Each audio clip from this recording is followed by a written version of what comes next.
चैत्र नवरात्रि के बहुत ही पावन पर्व शुरू होने वाले हैं।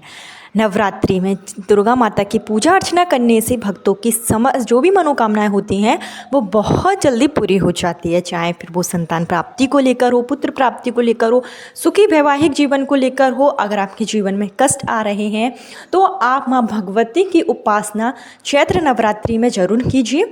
नवरात्रि में आप गुप्त नवरात्रि में भी कर सकते हैं, चैत्र नवरात्रि में, शारदीय नवरात्रि में। अगर किसी भी नवरात्रि में और किसी भी दिन आप माँ दुर्गा की, माँ भगवती की पूजा अर्चना करते हैं, उपाय करते हैं, व्रत रखते हैं तो आपकी मनोकामना बहुत जल्दी पूरी हो जाती है। दुर्गा माता की कृपा से सोनी गोद आपकी बहुत जल्दी भर जाएगी।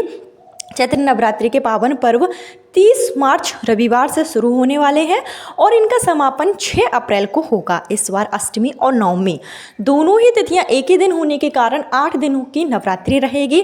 तो इन 8 दिनों में से किसी भी एक दिन, आप चाहें तो प्रथम दिन, आप चाहें तो 5वें वाले दिन, अष्टमी वाले दिन, किसी भी एक दिन अगर आप मेरे द्वारा बताया गया यह उपाय कर लेते हैं, जिस उपाय को हमारे शास्त्रों से लिया गया है, अगर आप इस उपाय को विधि विधान से करेंगे, पूरे श्रद्धा भाव से करेंगे तो निश्चित रूप से संतान प्राप्ति की कामना पूरी होगी।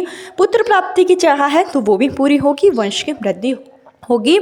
और अगर आपकी संतान है, संतान के जीवन में कष्ट है तो उसके लिए भी आप इस उपायों को कर सकते हैं। माँ भगवती की कृपा से जो भी मनोकामना है आपकी जल्दी से जल्दी पूरी हो जाएगी। जो भी निसंतान दंपत्ति हैं, जिनको संतान प्राप्ति में काफ़ी परेशानी आ रही है, जिन्होंने संतान प्राप्ति के लिए कई उपाय कर लिए, कई पूजा पाठ कर लिया है, अगर आपके घर में पहले से संतान के रूप में कन्या जन्म ले चुकी हैं, आप चाहते हैं कि आपको एक पुत्र की प्राप्ति हो। देखिए, आज के ज़माने में पुत्र और पुत्री में किसी भी तरीके का भेद नहीं है, दोनों ही समान अधिकार रखते हैं। लेकिन फिर भी अगर आपके घर में पुत्रियां हैं और आप चाहते हैं कि उनको एक भाई मिल जाए, आपका परिवार पूरा हो, तो उस स्थिति में आप माँ भगवती के समक्ष यह उपाय कर सकते हैं। आपकी मनोकामना निश्चित रूप से पूरी होगी।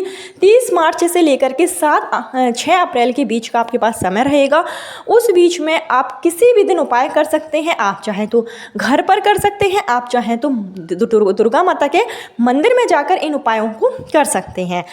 किस तरीके से आप उपाय करेंगे और क्या चीज़ों की आपको आवश्यकता होगी, संपूर्ण जानकारी आपको इस वीडियो में दी जाएगी। लेकिन आगे वीडियो शुरू करने से पहले हमेशा की तरह आपसे मेरा निवेदन है कि अगर अभी तक आपने मेरा चैनल धर्म ज्ञान पथ को सब्सक्राइब नहीं किया है तो चैनल को सब्सक्राइब जरूर कर लीजिए।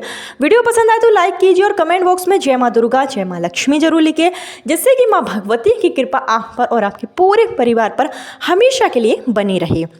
देखिए, वैसे तो सारे ही नवरात्रि बहुत ही शुभ दिन होते हैं और हिंदू धर्म में इनका विशेष महत्व होता है, लेकिन जो इस बार की चैत्र नवरात्रि है वो बहुत ही शुभ संकेत लेकर आई है, क्योंकि इस बार की जो नवरात्रि में माँ दुर्गा है उनकी सवारी हाथी है, और हाथी जो कि सुख समृद्धि का, शांति का प्रतीक माना जाता है, ऐसे में माँ दुर्गा हाथी पर सवार होकर आ रही है, जिससे कि यह सभी लोगों के लिए बहुत ही शुभ संकेत रहने वाला है।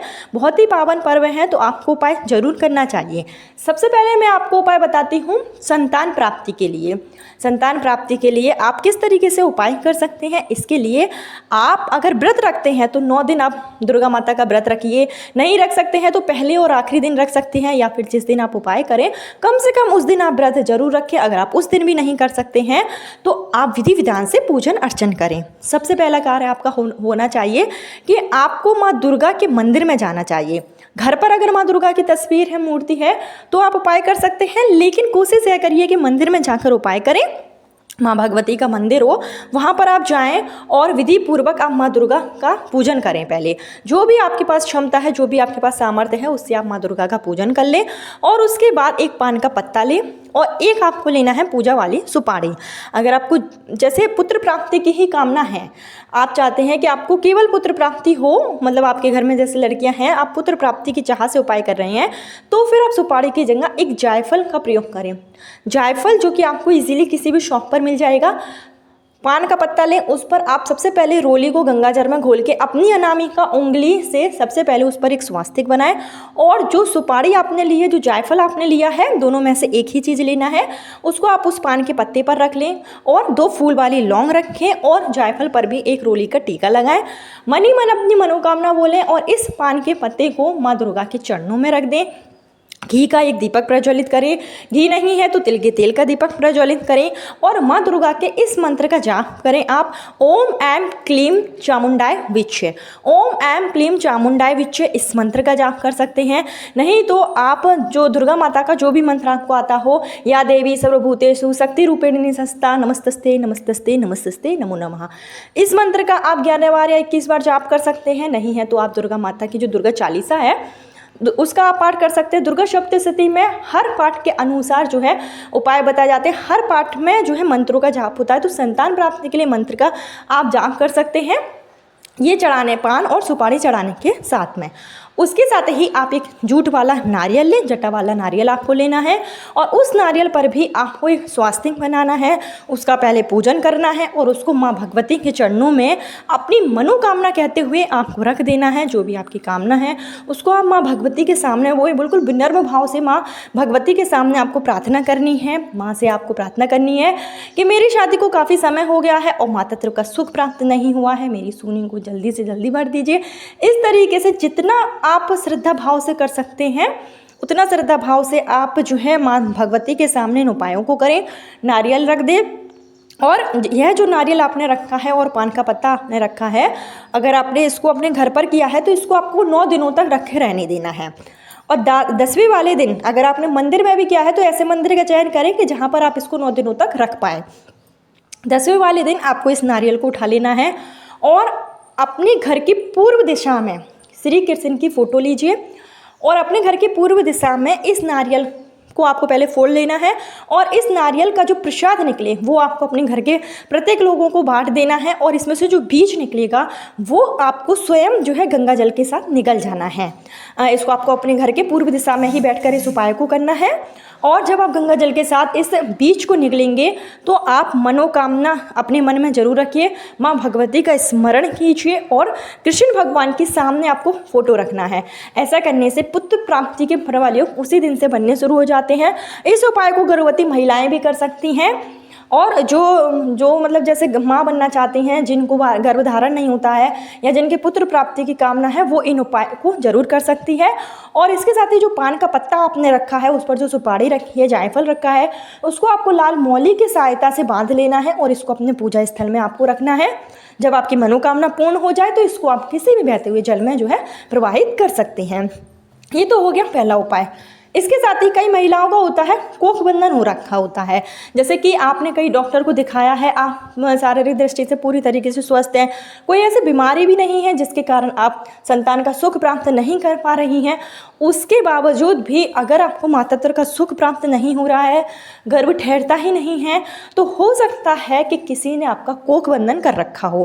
क्योंकि आजकल ये समस्याएं आम हो गई हैं, कोख बंधन होना, तांत्रिक क्रियाएं होना, नज़र दोष होना, इस तरीके की समस्याएं जो हैं बहुत ज़्यादा आम हो गई हैं। तो अगर आपके साथ भी ऐसी कोई समस्या है, आपको ऐसा महसूस होता है किसी ने आपका कोख बंधन कर रखा है, तो आपको एक जटा वाला नारियल लेना है, उस पर मौली का धागा आपको 7 बार लपेटना है और इसको आपको अपने सर के ऊपर से एंटी क्लॉकवाइज डायरेक्शन में यानी घड़ी के विपरीत दिशा में आपको इसको 7 बार घुमाना है और इस नारियल को आपको माँ भगवती के मंदिर में ले जाकर चढ़ा देना है। और माँ भगवती से आपको प्रार्थना करनी है कि मेरे ऊपर किसी भी तरीके का दोष है वो दोष दूर कीजिए, कोख बंधन हो रखा है उसका निवारण कीजिए, उसका तोड़ कीजिए।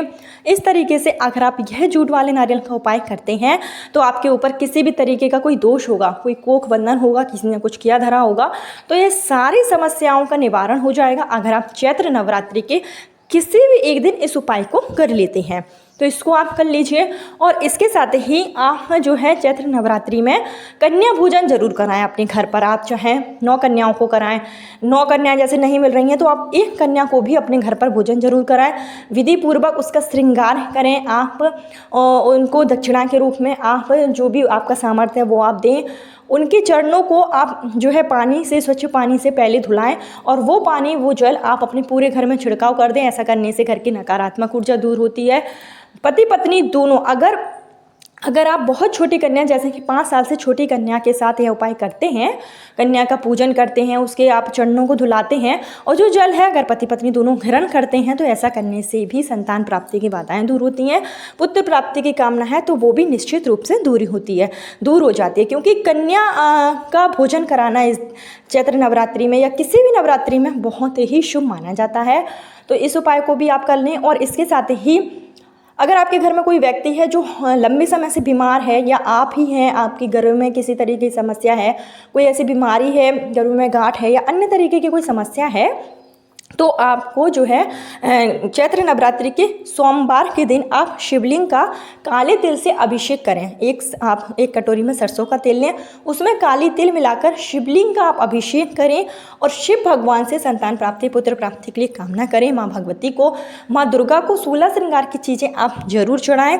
ऐसा करने से भी पुत्र प्राप्ति के प्रबल योग बनने शुरू हो जाते हैं। और अगर आपको संतान है और संतान बार बार बीमार होती है, संतान के जीवन में कष्ट है, तो नज़र दोष है, जैसे कोई भी हमेशा बीमारी बनी रहती है, तो आप एक सरल सा उपाय चैत्र नवरात्रि में ज़रूर कर लें। आपको एक काले कलर का धागा लेना है और चैत्र नवरात्रि के किसी भी मंगलवार के दिन हनुमान जी के मंदिर में जाकर इस काले धागे को आप हनुमान जी को पहले चढ़ा दें और विधिपूर्वक हनुमान जी की पूजन अर्चन करें। हनुमान जी के सामने आप जो है तेल का या चमेली के तेल का दीपक आप प्रज्वलित करें और उस धागे को उठाकर आप लेकर आएँ।